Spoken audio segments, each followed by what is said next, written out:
Imagine this, a fluffy black and white bear that looks like it's straight out of a cartoon, but in reality, it's a master survivor battling the odds in the misty mountains of China.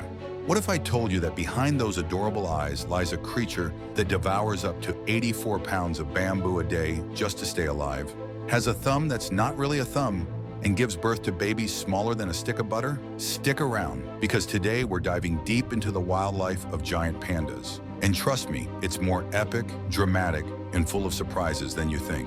If you love thrilling wildlife tales, hit that subscribe button and turn on notifications for wildlife battles and survival stories. Your go-to channel for nature's most intense showdowns.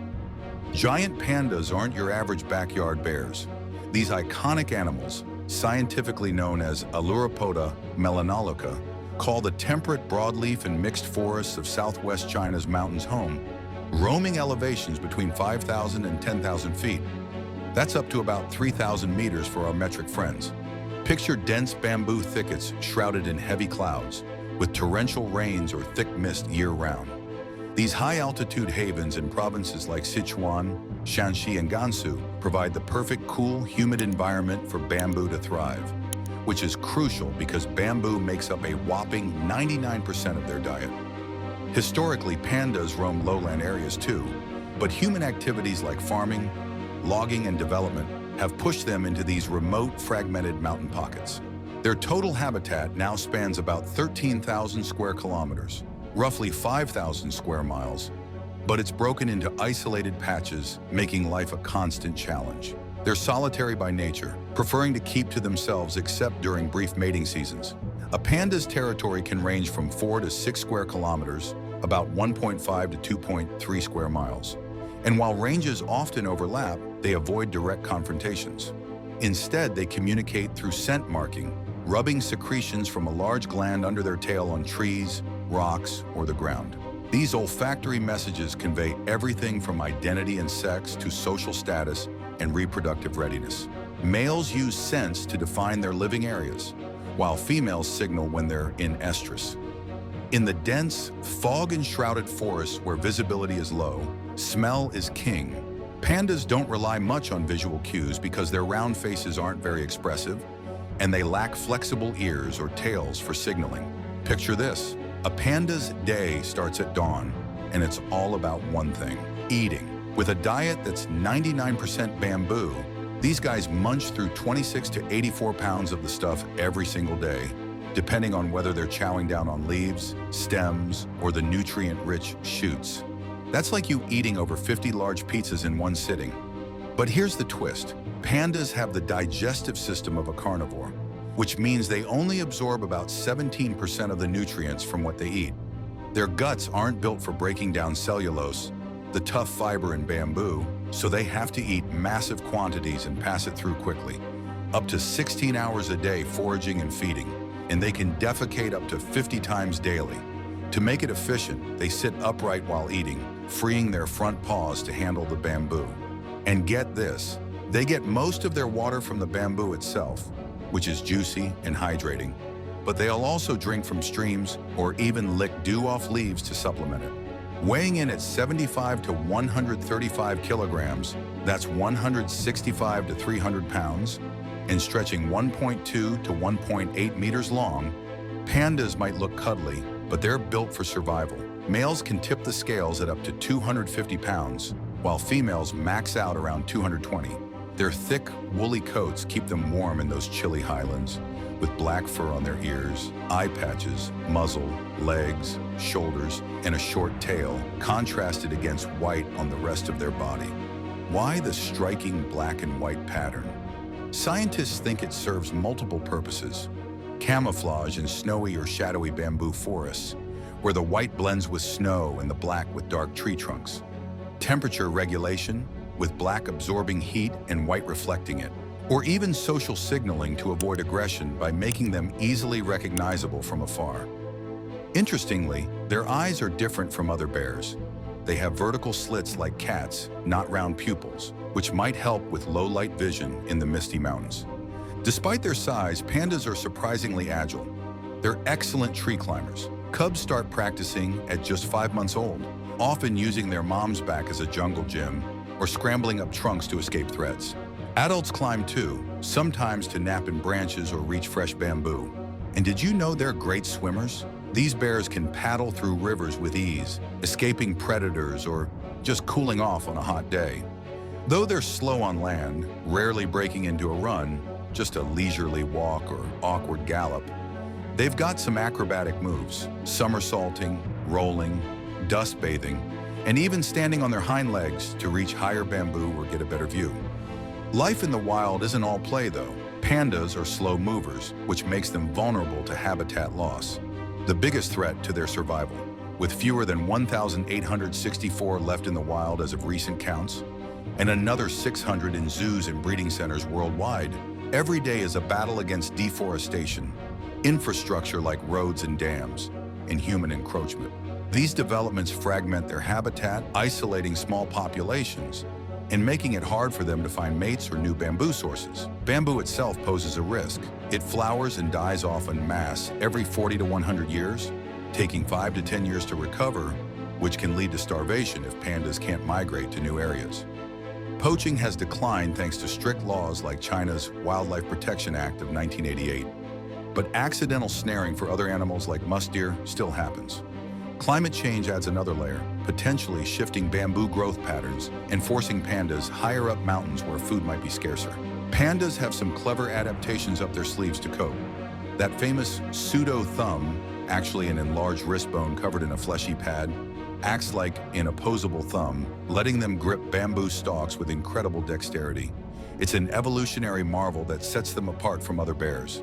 They communicate with a wild array of sounds: chirps like birds, honks, bleats like sheep, chomps during eating, barks of warning, and even moans or roars during mating. It's like they're hosting their own forest symphony.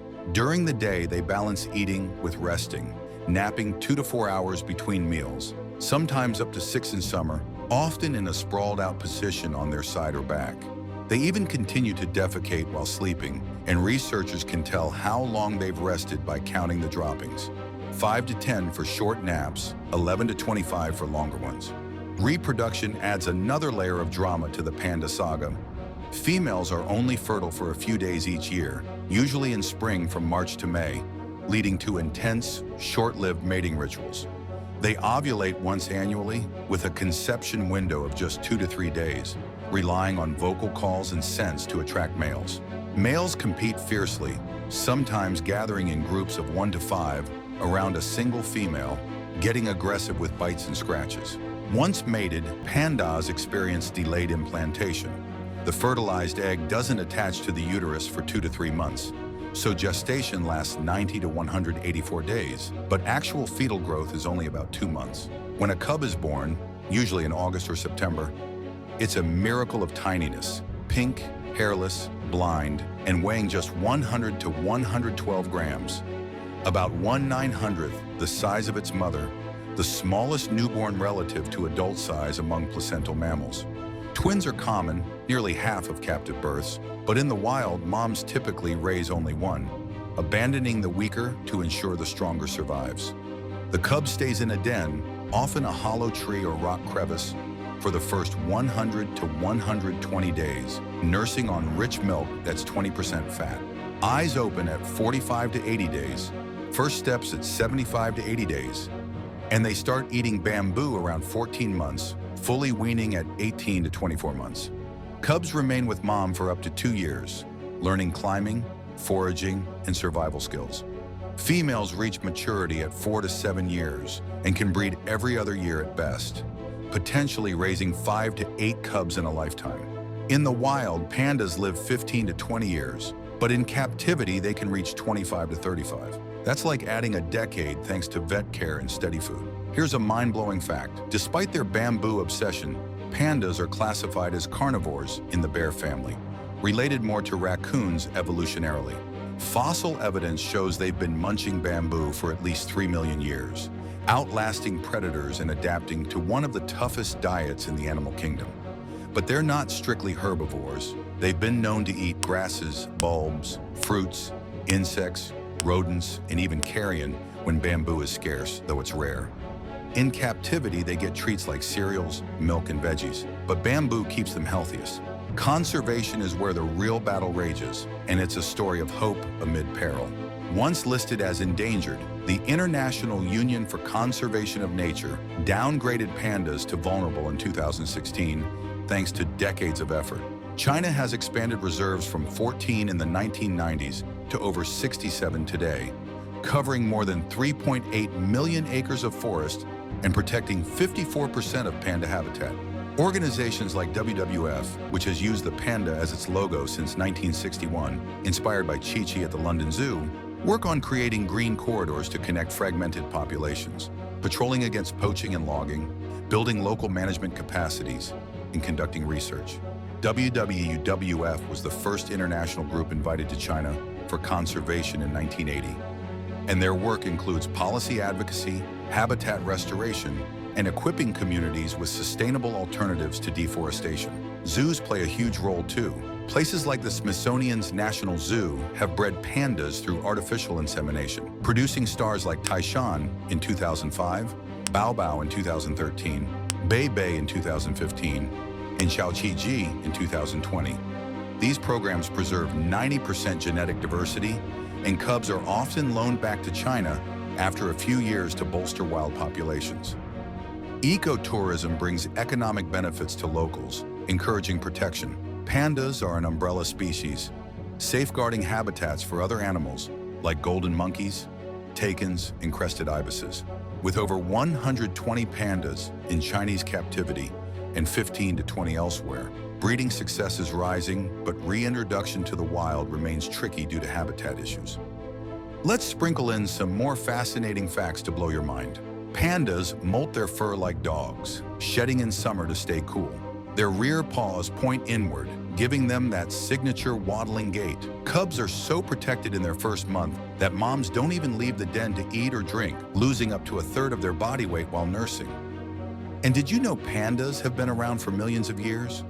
Fossils show they once roamed from northern Myanmar to Vietnam and even Beijing. Culturally, they're China's national treasure, symbols of peace and friendship. Think panda diplomacy, where China loans them to zoos worldwide to foster relations. From dawn patrols scouring for fresh shoots to midnight snacks under the stars, a panda's life is a relentless quest for sustenance and solitude. It's a story of resilience, where every bite is a victory in the ultimate survival game. Every climb a dodge from danger, and every cub a hope for the future. These gentle giants remind us how fragile yet fierce nature can be, battling human impacts while captivating our hearts. If this epic panda adventure hooked you, smash that like button, drop a comment with your favorite fact. Is it the pseudo-thumb or the tiny cubs? And subscribe for more thrilling tales from the wild. Thanks for watching Wildlife Battles and Survival Stories, where nature's fighters come alive.